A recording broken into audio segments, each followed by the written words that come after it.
There has been yet another school shooting in Colorado, and this time one student who actually lunged at the shooter who entered the classroom was the one who lost his life as a result. His name was Kendrick Castillo, and he was only 18 years old. He was only a few days away from graduating, and he planned on being an engineer.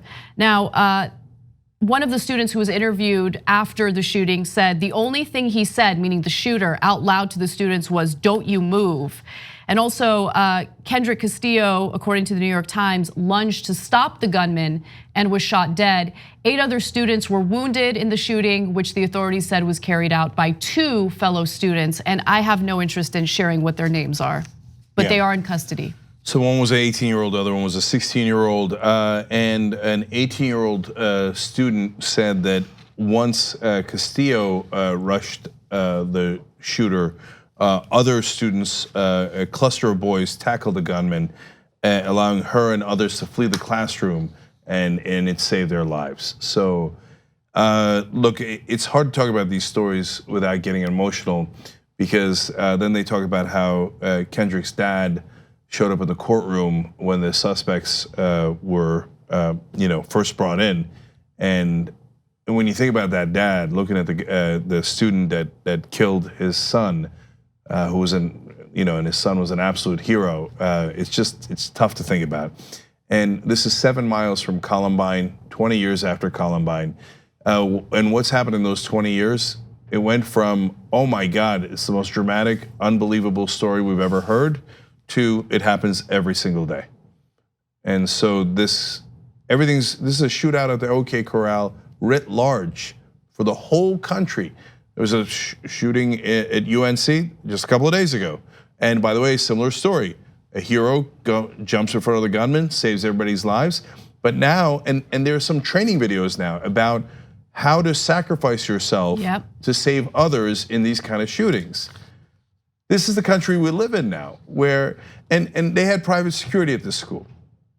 Now, armed private security. Armed private security. Now there's concern from the sheriff's office that the private security accidentally shot one of the students.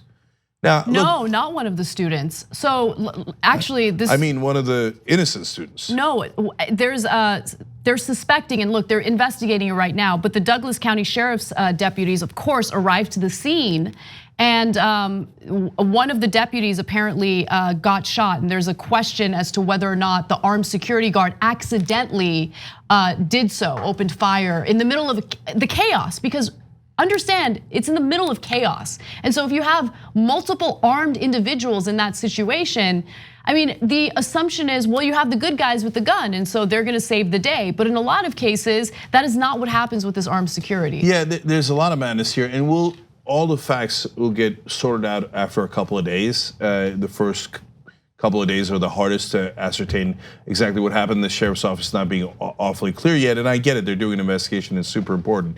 But one of the other things that it appears happened was when the cops got there, the doors were all blocked because of security reasons. So they can't get into the school while the shooter's in the school. Then you got bullets flying everywhere. I mean, look at this. And by the way, the shooters were current students at the school. So this is exactly what we warned you about. They have this insane policy proposal by Trump and the NRA that says, no, let's put more guns into the schools, let's train the teachers. And what do we tell you? Then you got to train the teachers on which of the students to kill. And so that was the situation that private security was in. So they're like, okay, which of the students do we shoot? And as they're trying to figure that out, it looks like maybe the wrong person got shot. Right. And so it's absolute mayhem and shootouts in the middle of our schools with all of our kids in them. The lawmakers in Florida did pass legislation that would essentially arm teachers in the school systems there. And so they think that is the solution to what we're experiencing throughout the country with these school shootings. And it's scary to think, what the future holds for the state of Florida.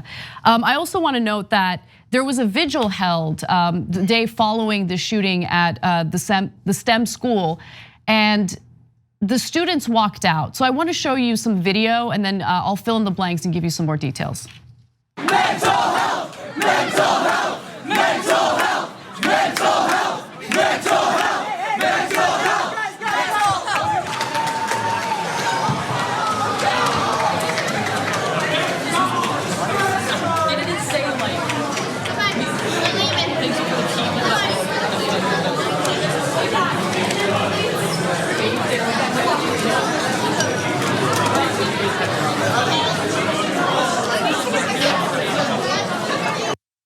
So those were the students walking out. In the beginning of the video, you can hear them chanting mental health. And part of the reason why they were doing that, this is super fascinating because it's different from what we saw with the Parkland students.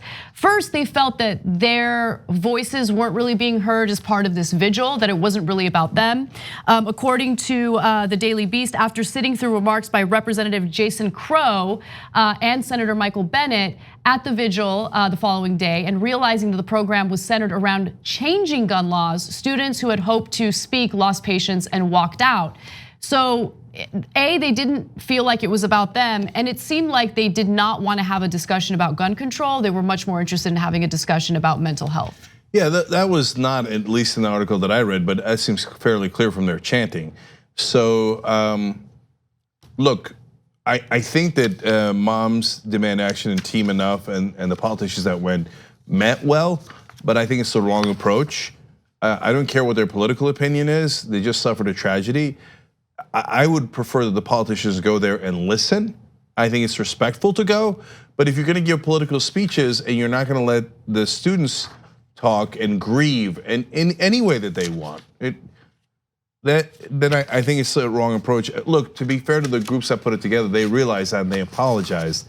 And they said, man, we put it together on short notice and it was the wrong way to do it. We wish we'd given them an opportunity, and that's why you had that frustration that was built up.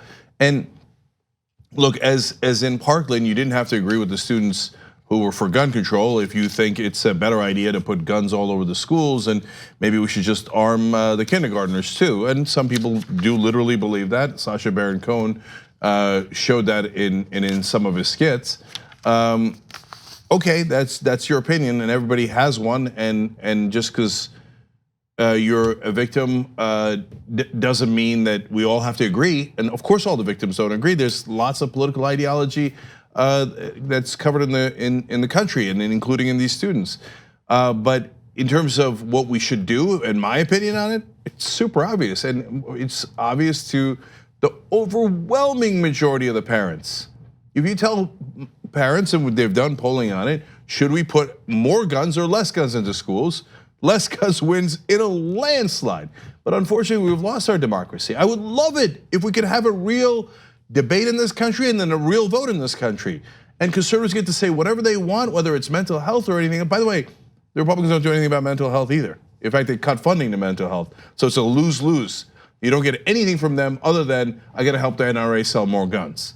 So, but we don't have a democracy and we don't have a real debate in this country. 97% of Americans, including 77% of gun owners, say we should do federal background checks. We can't get it. Why? The NRA bribes every member of the Republican Party at the national level, and some Democrats. Those are legal bribes, and they take the money and go, okay, go ahead. Shootouts for everybody. Your kids get killed, don't care. I already cashed my check from the NRA.